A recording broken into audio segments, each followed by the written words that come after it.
Pasha Paroh. Thank you for tuning. All right, we back. Look, I mean,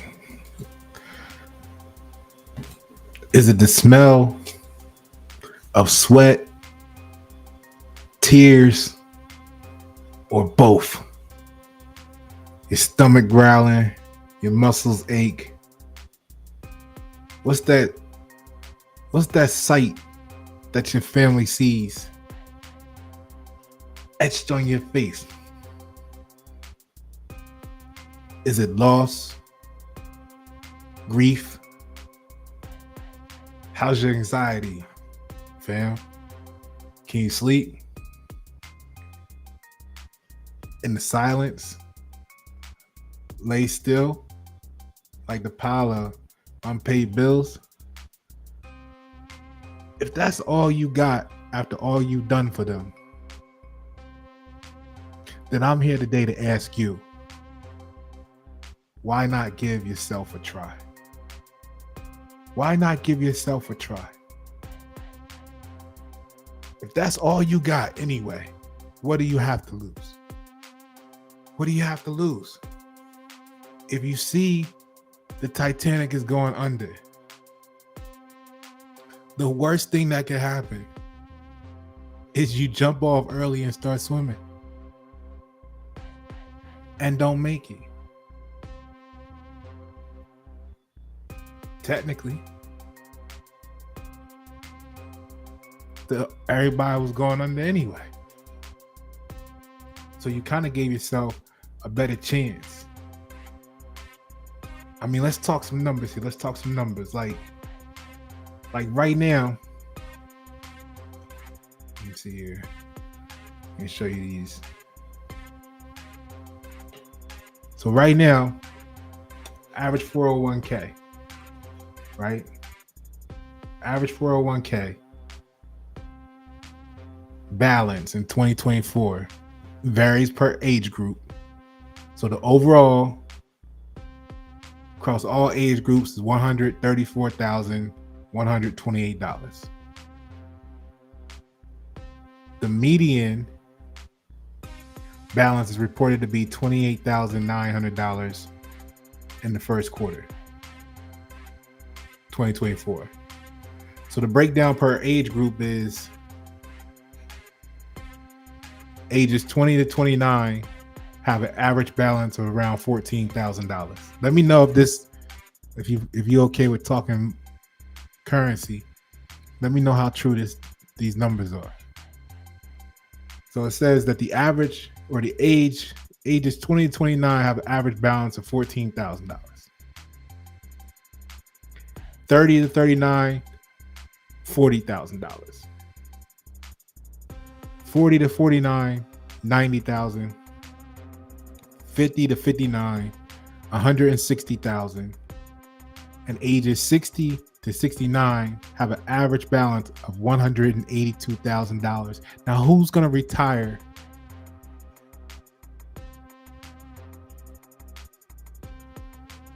Who's going to retire off $182,000 or on $182,000? Today, let's know tomorrow. So you already know we did the video. Social Security is in trouble. Pensions are gone. They left you with this 401k, and you're going to have probably, most likely, most of us, less than 200k saved up in the 401k by the time you go to retire. That's the average. Now, if you're doing better than that, congratulations, you're above average. So, if that's what you know you're looking at, and think about it, let's say you're 40 years old right now. Let's say you're 30 to 40 years old right now. You got, and this is really saying if you're lucky, because if you didn't have to tap into it during the downtime of the 2 years, you know, of the thingamabob, then if you still maintained all of that balance and it's growed a little bit, stocks went down, plummeted up and down. So I know when I pull mines after taxes, I was at like just about 40. So 30, 37, 38 change. And that's what I used to get started. And it goes fast, especially when you got bills and rent and you're the only one, you got your own, you're not splitting stuff with a spouse or a significant other. So don't assume these numbers sound like a lot, because when you got to go get gear for a new business and pay your bills, this stuff goes quick. So you gotta look at the truth of it, right? But the reality is, let's say you're between 30 and 40. So you got between 40 and 90,000 in your 401k. You know that's you're on a trajectory, let's say, to have, unless some spontaneous combustion of stock explosion happens in your favor, you're gonna be on average. Now this I'm not saying you can't have a good year, good couple years, GameStop happen again, whatever, but we're going to see most people be at $182,000, or the average. I'm just saying it's the average, right? So if that's what we know, and you go in to clock in every day, forget the toxic workplace, forget the glass ceiling, forget the fact that they ain't paying you what you're worth, forget all of that stuff. Forget the 2-hour commute a day. Forget everything that you complain about. Just know that at the end of it all, you're going to have to do it all again. So if you know this, I challenge you to try yourself for a change. To give yourself a chance. Ultimately, I mean, in reality, if you do really bad, you're just gonna wind up in the same spot as if you do really good in the system that we're in right now. I mean, at the current rate that it's going. So what do you really have to lose? But you have a lot to gain, right? Right? So the stocks are going to bring you back on average 7 to 10%. I mean, again, we're excluding the GameStops, we're excluding those moments of potential. We're just going to say this is what they're reporting. All right. Now, I know you go look on the channel at Big Board and see what we were doing numbers. We were doing some numbers in the stocks. If you know what you're doing, you can do some numbers. But let's just say if you put your money in the stocks and you leave it there, they're claiming that the average is 7 to 10.5%. The ROI on average, expected ROI from starting a business is ironically the same. They're saying 7 to 10%. And I think that's a little tweak just to make you not want to start your business and put your money in stocks. I remember I seen,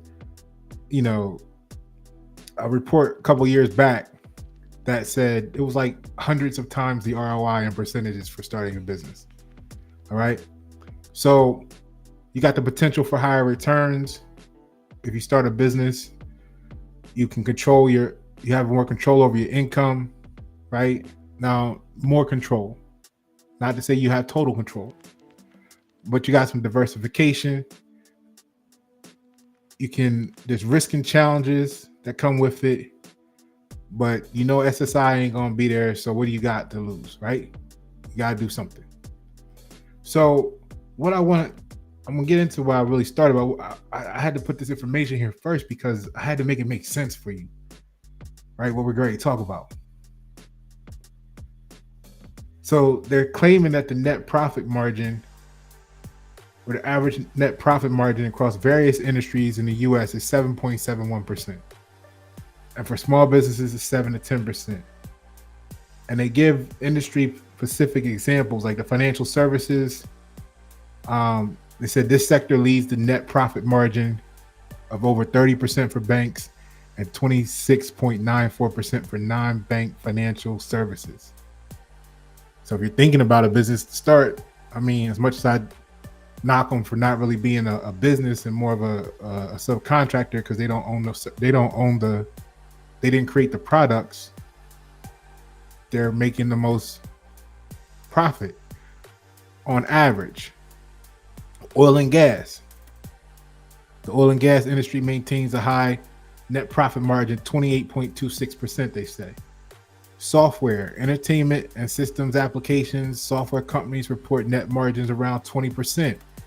This is a great opportunity for all the coding kids, video games, all that good stuff. Because if they ain't got no job and they ain't got nothing else to do, eventually you're going to want to be entertained, right? So real estate investment trust, they're 23.32%, they say. Healthcare products, shout out to all the healthcare product people, you know who I'm talking about, 9.27%. And restaurants and dining, as much risk as they have, they're in the ballpark of 10.5%. So they're closing it right out there on the top of what the average was. And then we're in the average, right? Now, the average annual revenue in dollars was a little over $1.2 million for American small businesses. So think about where you're at right now. If you have a small business, I just assigned you the new goal for everybody with a small business. I don't care if you do hair, nails. I don't care if you carve toothpicks. Right now, the number I want you focused on is $1.2 million. How can you get to $1.2 million? How much coaching you got to do outside of selling your product? How many public speaking gigs you got to do? Or maybe you do one and it's worth $500,000. I don't know. We got to figure it out because that's the number I need you all to be focused on. The income of small business owners also provides insight on the profitability of their business, right? So basically, the calculation at 7.71% per these notes I got, I take the notes to make it accurate for you guys. I don't want no bullshit circulating.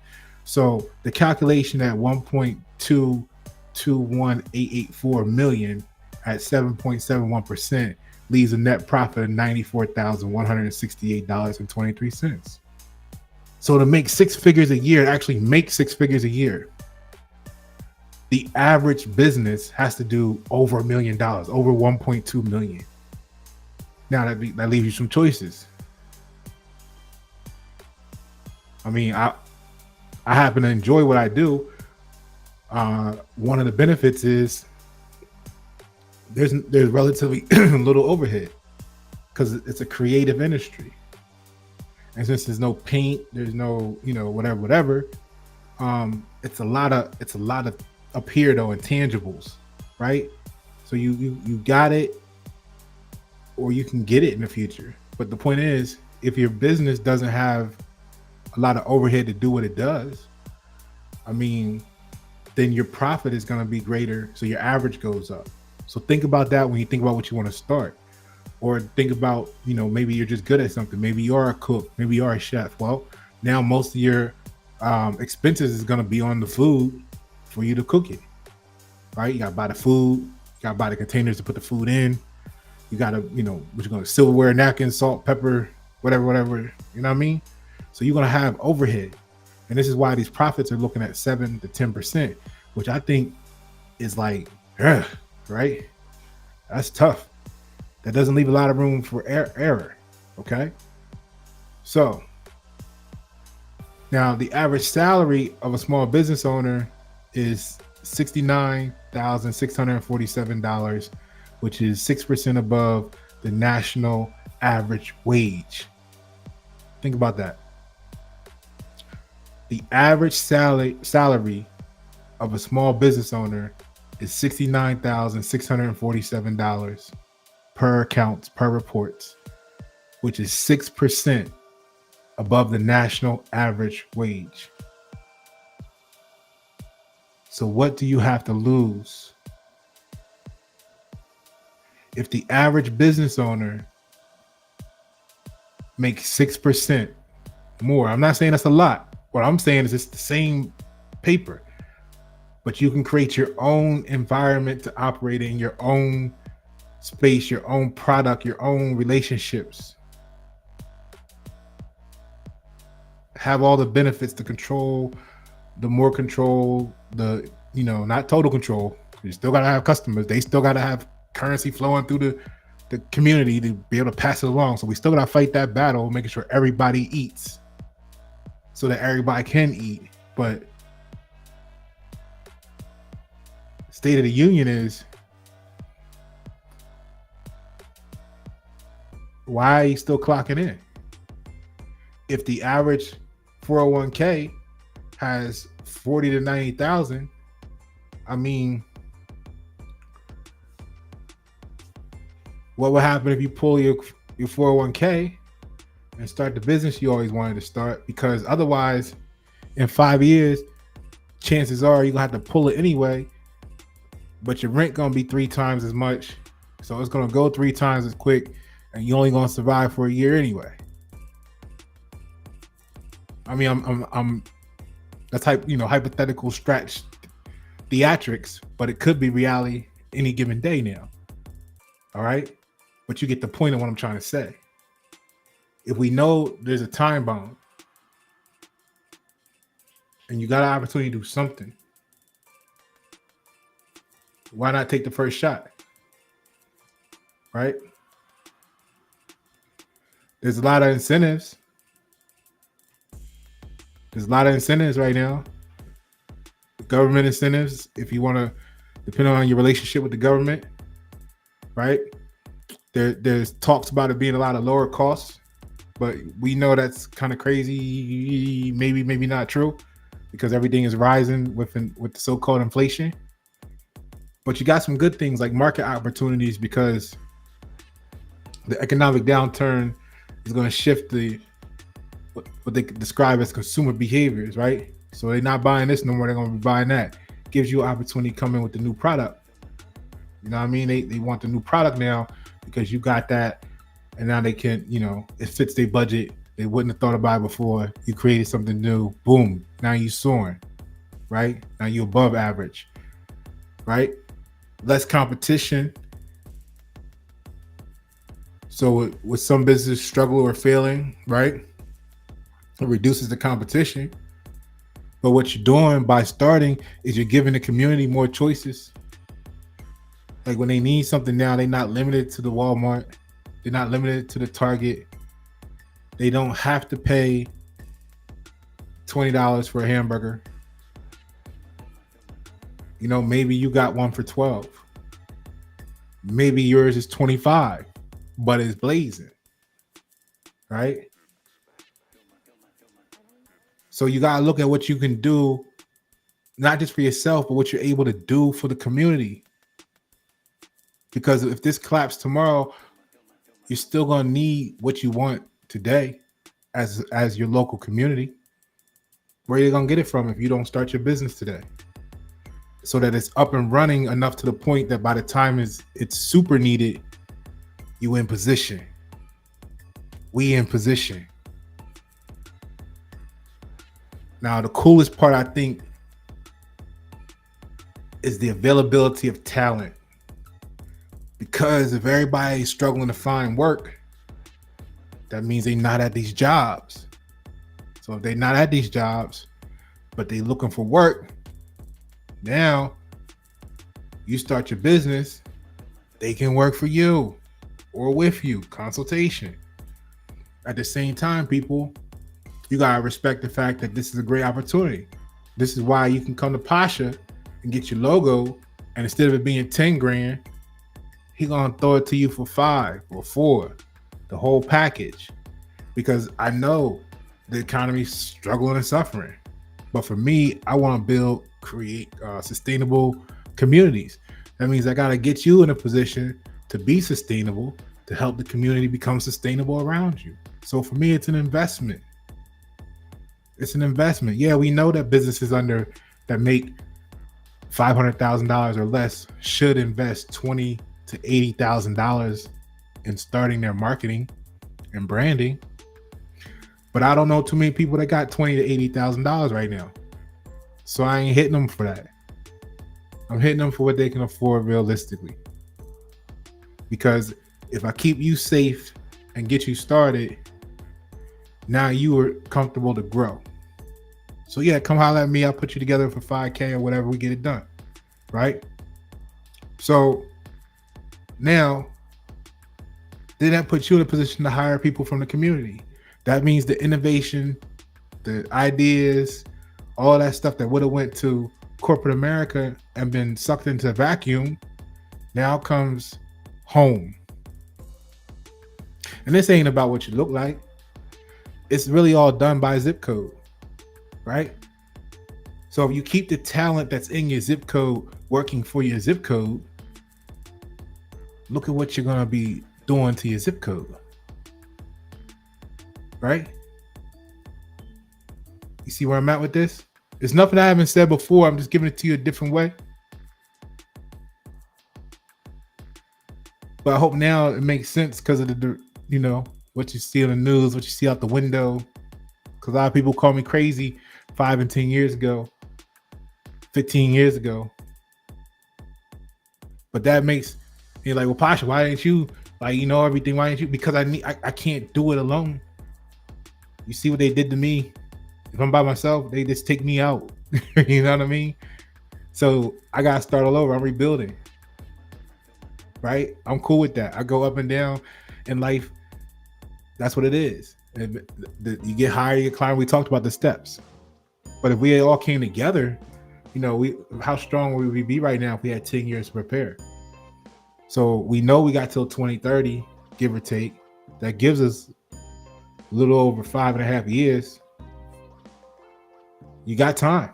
If you got 40 to 90K, you got an investment opportunity. If you got 2 people at home working, you got a lot of potential. Hey, you don't need the new Dooney and Burke, right? You don't need the new Michael Kors. You don't need the new Corvette. I'm not hating on anybody that's doing anything because, I have my moments in life. I did what I wanted to do. I get it. But I did what I wanted to do in proportion to make sure that I could still do what I wanted to do. You know what I mean? Like my Benz payment was only $330 a month. Hate me if you want to. You know what I'm saying? I remember traveling in a 99 Chrysler Sebring convertible for that same payment. I kind of like that payment number. I don't want to ever go above it, right? So if it ain't 300, I don't want it. Like unless I could just knock it off in full, you know what I mean? Like a $3,000 car, knock around city or something. But so when you see me, you got to know I'm still thinking about what I'm trying to do for myself and the community.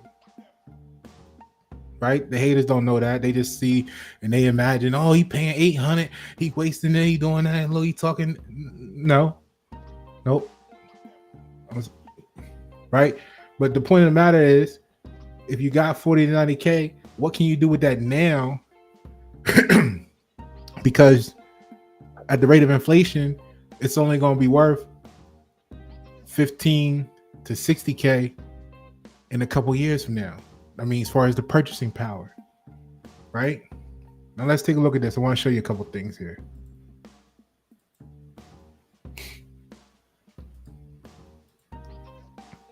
Hold on, we got anything in the chat? All right, cool. Nothing in the chat yet. All right, let me do this here. Pull up this. 1 second.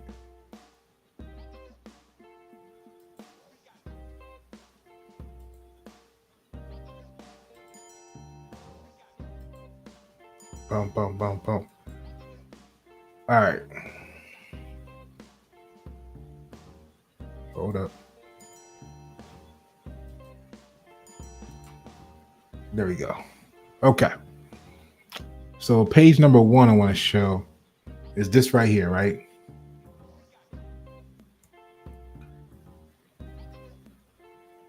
What part of it do I want to show? Okay, so whatever this website is, it's bea.gov/news/glance, right? B as in, you see it on the screen. All right. So it gives you some stuff like gross domestic product, second quarter, you know what GDP is. But here's what I wanted to point out.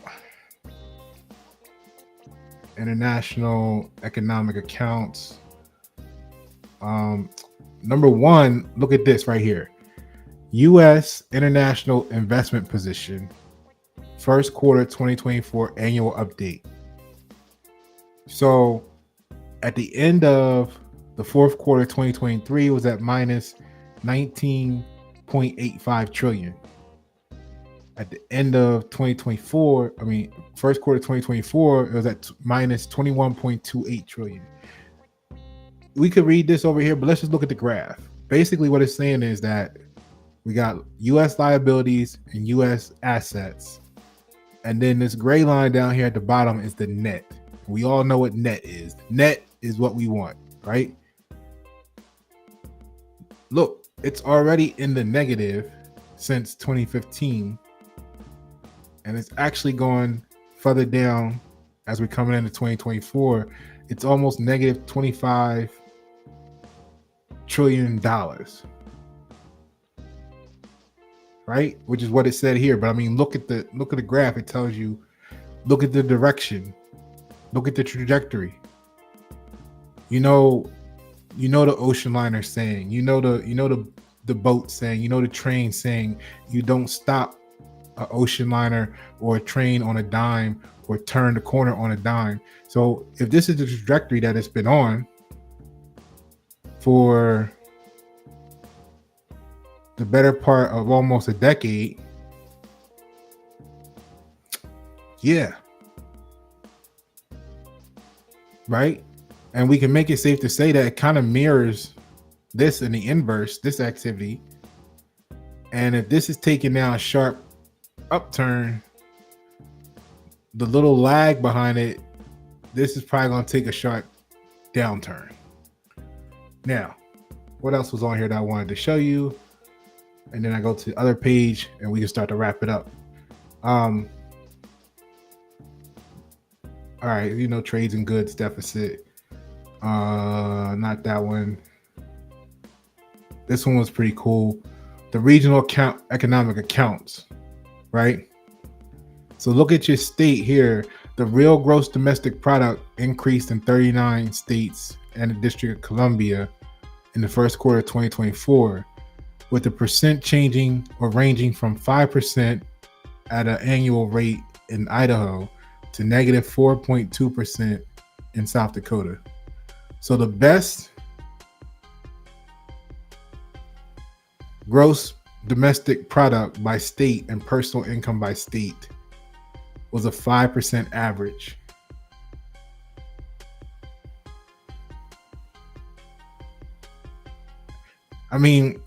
Think about it. When you go to the gym, you want gains. When you look at your job, when you look at what you're doing, you want gains, right? How many people come in and say, 5% is all we want to gain, max, which means that if you don't hit it, you might end up like South Dakota, negative 4%. Like, what's your goal really, right? I'm not saying that you're going to make it. I'm saying aim high. What would your goal be? 5%? Idaho, whatever that top number is, 5%. Now check this out. Personal income by county and metropolitan area. In 2022, so there's a little bit of a lag in this type of information. Personal income in current dollars increased in a little less than 2,000 counties and decreased in a little over 1,000 counties. We'll keep it safe, 1,100 counties, right? And was unchanged in 43. But check this out. Remember this number. Personal income increased 2.1% in the metropolitan portion of the United States and 1.3% in the non-metropolitan portion. This that fancy number they always give you when it comes time for your review at the volunteer slavery. And they say, well, we did a survey of the surrounding jobs and we found that the average is 2.4%. So we're going to give you 2.5. We've all heard that before. But this is what I want you to pay attention to now. Personal consumption expenditures by state. U.S. personal consumption expenditures growth was plus 9.2%. Now, see, I had to go look this up. What is personal consumption expenditures exactly, right? What is it exactly? And it says personal, depending on who you ask, it gives you a different look of it, right? But we know what it's going to be overall. Hold on. Let me make sure y'all still, okay, yeah, y'all can see the screen. Okay, cool. So what it is personal consumption expenditures, PCE, also known as consumer spending, is the value of goods and services purchased by U.S. residents or on their behalf. PCE data includes things like food, electricity, phone bills, rent, bus fares, and fridges. The U.S. Bureau of Economic Analysis, which is the BEA, calculates the PCE by factoring in taxes and retailer markups. Right? Now, on the other hand, this other source, because I like to compare, make sure I got an accurate picture of what I'm learning when I'm going to learn it. It states that it's a measure of prices that people living in the United States or those buying on their behalf pay for goods and services. Hold on. It's sometimes called the core PCE price index, but here's what I thought was confusing. It says because two categories that can have price swings, food and energy, are left out to make underlying inflation easier to see. So one set of accounts tells you that it includes data on things like food, electricity, phone bills, rent, bus fares, fridges, sneakers. The other one says that it's leaving out food and energy because they're known to have price swings. So I can't tell you what's true there, but I'll give it to you like that. Let me know if you find out the actual factual. Now, wow. First of all, right? Wow. Okay. Let's look at this real quick. This other page, I think there's like one or two things on there, and now I'll go into this closing points real quick. And let's see here.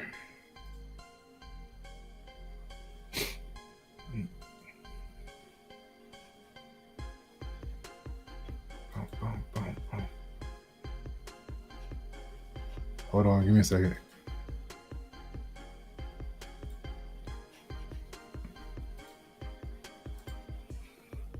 All right, if you like the information, man, you know what to do. Like it, share it. All right. Cash App, support the channel. The nation's struggling. I'm no different. All right, so look, what we got here is the gross domestic product. So we've seen that. We've seen this. Now, this was different. No, this was the same. Oh, wait, this is the same. Wait, hold on. All right, you know what?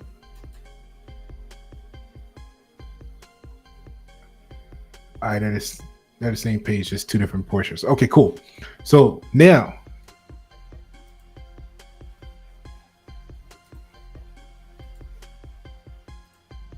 here's the thing about that 2.1%, right? See, it sounds tragic to see that the personal increase, right, of income was 2.1%, while the consumption expenses is 9.2%. Because basically, I'm looking at that as the motherfucker lie. You know what I mean? Like, like when they said inflation was 2.something%, apparently they got a number here to say 9.2%, because that's how much more you spending on average than last year, right? But they only gave you 2.5%. Well, we knew that was the case anyway. But here's the thing.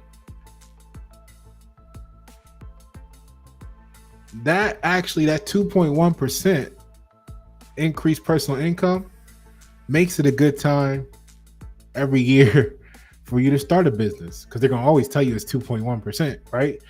But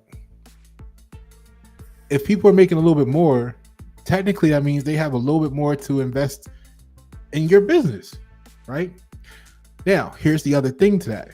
If at the same time, the average personal consumption expenditure has gone up by 9.2%, that means that either they have some extra money to burn somewhere, or they're being forced to burn it, which means they're going to spend it regardless right now.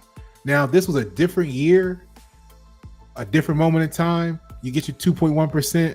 Let's say personal consumption expenditures went down. It was negative 0.1%. Like they weren't spending. Everybody's holding on to, for somehow they're able to hold on to it. And that would make it a little bit more challenging, because you have to convince people a little more. But this is they done already turned on the spigot holes on everybody, and this is flowing out of everybody's hand. You can't keep it anymore. It's got to circulate. So now, not only does a little 2.1% give you an extra, like, okay, we can start a business and take advantage of that, because the people are making a little more that are working. They're actually being somehow they're spending almost 10% more anyway. So that puts you in a good position there to start your business, because people are either willing to or have to spend anyway. If you give them a better choice or option, chances are they'll spend with you, right? Sustainability. So with the increasing like awareness and concern of the environmental issues and like what I'm talking about here with you right now, prioritize sustainability can, make you stand out from the rest of the market. So let's talk about your business plan. I'll get it perfected for you so that you in the right direction there. Overall survival. We talked about that 40 to 90,000, that 182,000 by the time you're 7 years old. Is that survival to you? Is that survival to you? So what are we going to do if that's not survival? Right?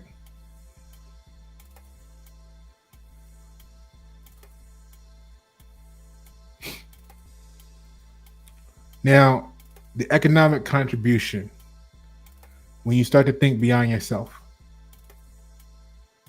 Like I said, you getting yourself in the position now, it's going to be hard. It's going to be challenging. It's going to be different. But it's going to give you the opportunity to be in position when the community needs you the most.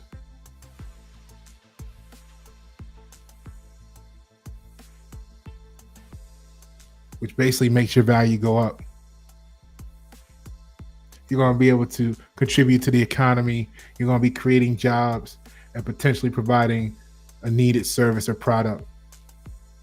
See, when I make a powerful logo, the psychology infused logo that puts the business in the right spot, they grow. They out there hiring employees. They got kids in the community doing summer youth program works for them. They at the stadium doing work on selling stuff. Like the list goes on and on. They're renting out office spaces. They're celebrating getting their first office. The people I do logos for have great stories to tell. It's okay that some of them leave me out of the story, but my goal is to put them in position to have those stories, whether they include me in them or not. That's my joy, right? I'm building the community. They're a brick. You know what it feels like to move bricks, right? So we builders, we master builders. Okay? Now think about you becoming the cornerstone. And I don't just mean people come hang out on your porch and they can talk to you. I mean, let's build some shit where you really become the cornerstone of the community. then you can come see me. We get your brand identity together. We'll get you the differentiation, and we'll get you the trust and professionalism, all shown and displayed. And we're gonna create your glue, right? And let's do this, man. I mean, you got nothing to lose but sitting still. At this point, 182K ain't gonna take you nowhere. Some people riding around in a car right now that costs $182,000. That means those people who had an average 401k value worked for 70 years of their life to be able to afford to buy one car. And I said afford to buy, not own, because shit, I know my Mercedes had a motherfucker 12,000. I know it's. I'm pretty sure it was. I'm not sure. It might have been sabotage. It happened right around the court case time. Things were going on, or it could have just been I only put 5,000 miles on it in 2 years. I didn't really use it that much because everything collapsed, and I thought I was going to be traveling for work, for business, and it didn't go that way. So I don't really go to many places unless it's about the currency. So it could have been a number of things. But I tell you that $12,500 Piston 4 repair bill for Piston 4, no, you can keep that. Right? So imagine what it costs to maintain a $180,000 car. That's why you never saw a Pasha with no 2020, no current year, nothing. I don't want it. I don't want it because of technology. I don't want the cars that steer themselves. I'm out here saying we need to replace the government, not destroy them, but we need to have our own. And they be done hit the button on the satellite, and my car be done steered me off a cliff, and they put it in the newspaper. Pasha Paroh was drunk and crossed over yellow line. Debris is everywhere. Helicopters flying over the scene, and y'all would just go along believing it because that's what many people do, not y'all. But you get what I'm saying? That's what they're going to do. So I was like, I don't want that technology.